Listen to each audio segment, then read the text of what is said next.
This is North Georgia's News Talk. WDUN. This girl is on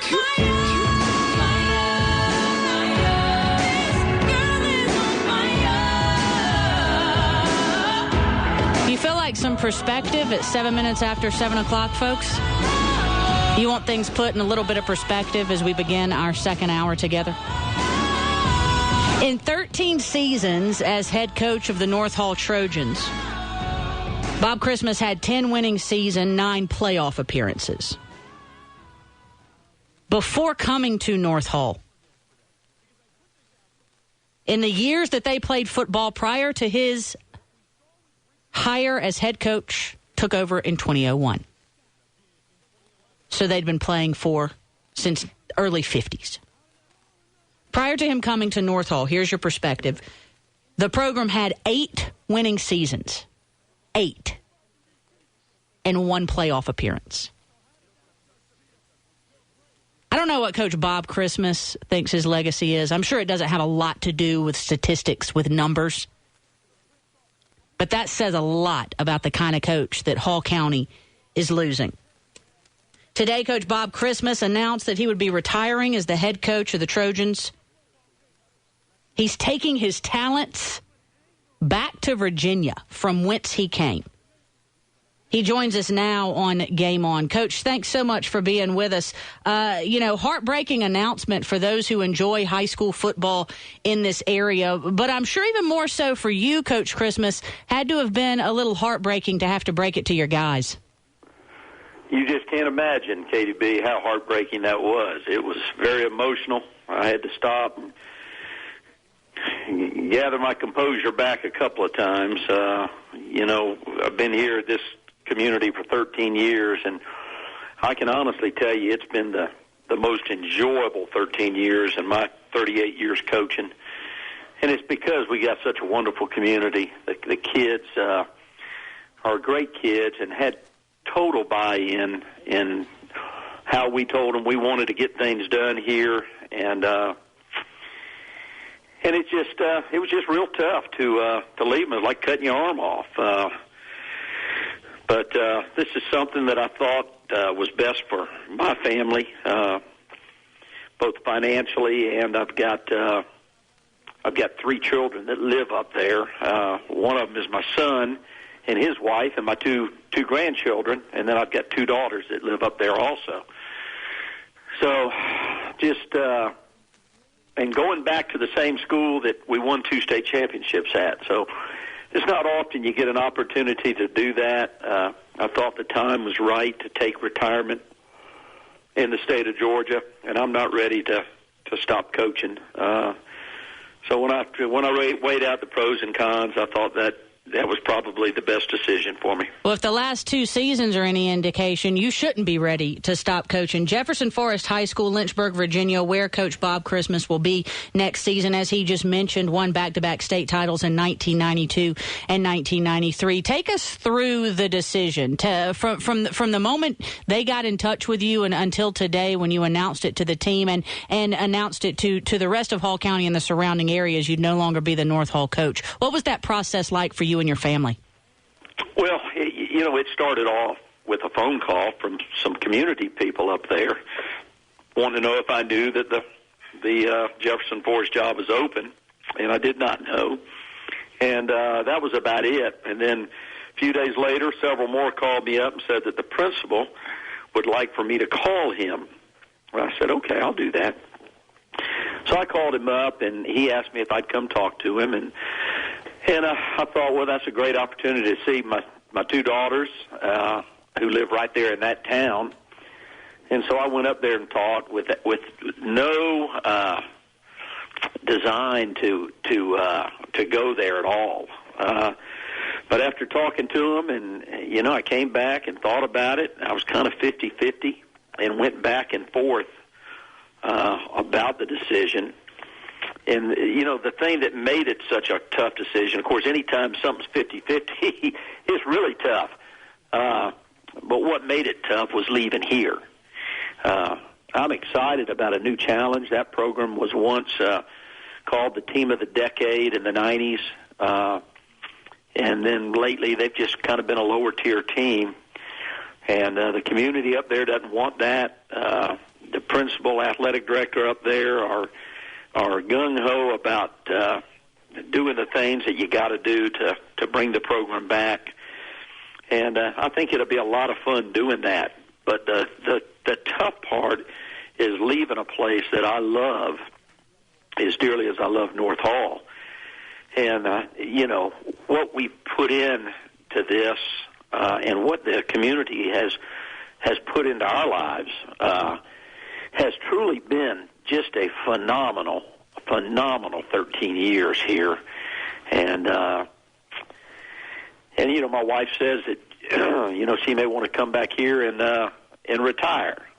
So, this may not be the last time you see me down here, but for the time being, we just felt like the time was right for us to do this. Felt like I had one more building project in me, and I might not feel that way 3 or 4 years from now. Yeah. And the opportunity to go back to a place you once were and had a lot of success and rebuild it, and to be able to take retirement in Georgia and essentially bank that money and and kind of get ahead financially a little bit. Just all of those things together, I just felt like this was the right decision. Before you, Coach Christmas, North Hall had good seasons. Now North Hall has a good program. Is that what you envisioned when you took the job 13 seasons ago? Yeah. When I took this job, everybody in the world counseled me not to take it. And, told me, all the various stories about North Hall. They had a .26 winning percentage over 47 years. And tried to tell me that we couldn't win here.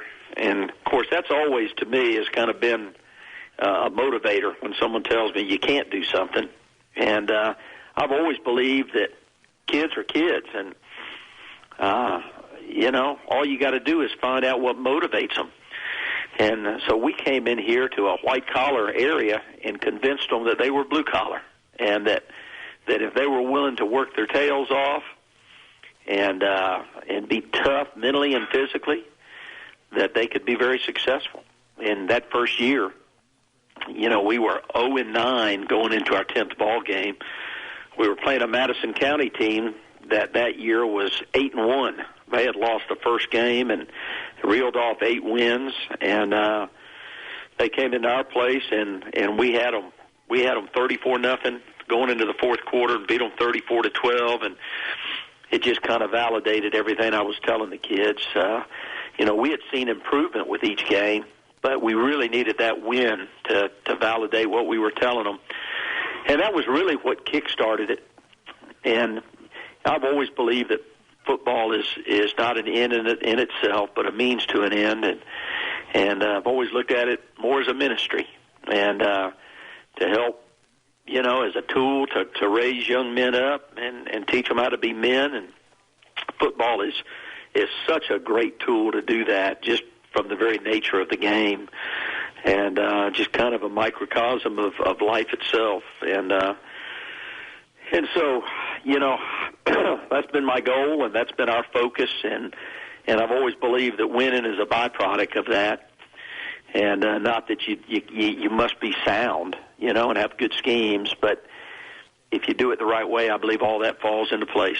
Well, 106-47 record at North Hall points to the fact that you did do it the right way. Coach, we can go over the numbers over and over again. We can do it ad nauseum. We can probably dive even deeper than what's on this superficial level where region championships, state semifinal appearances, playoff appearances are concerned. But when you talk legacy, especially at North Hall, a program that you did, in fact, turn into a viable, breathing program, a program to be proud of. You did that.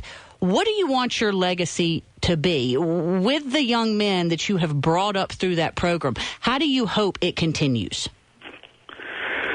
Well, one of the big accomplishments I think that we did here was bringing the community together.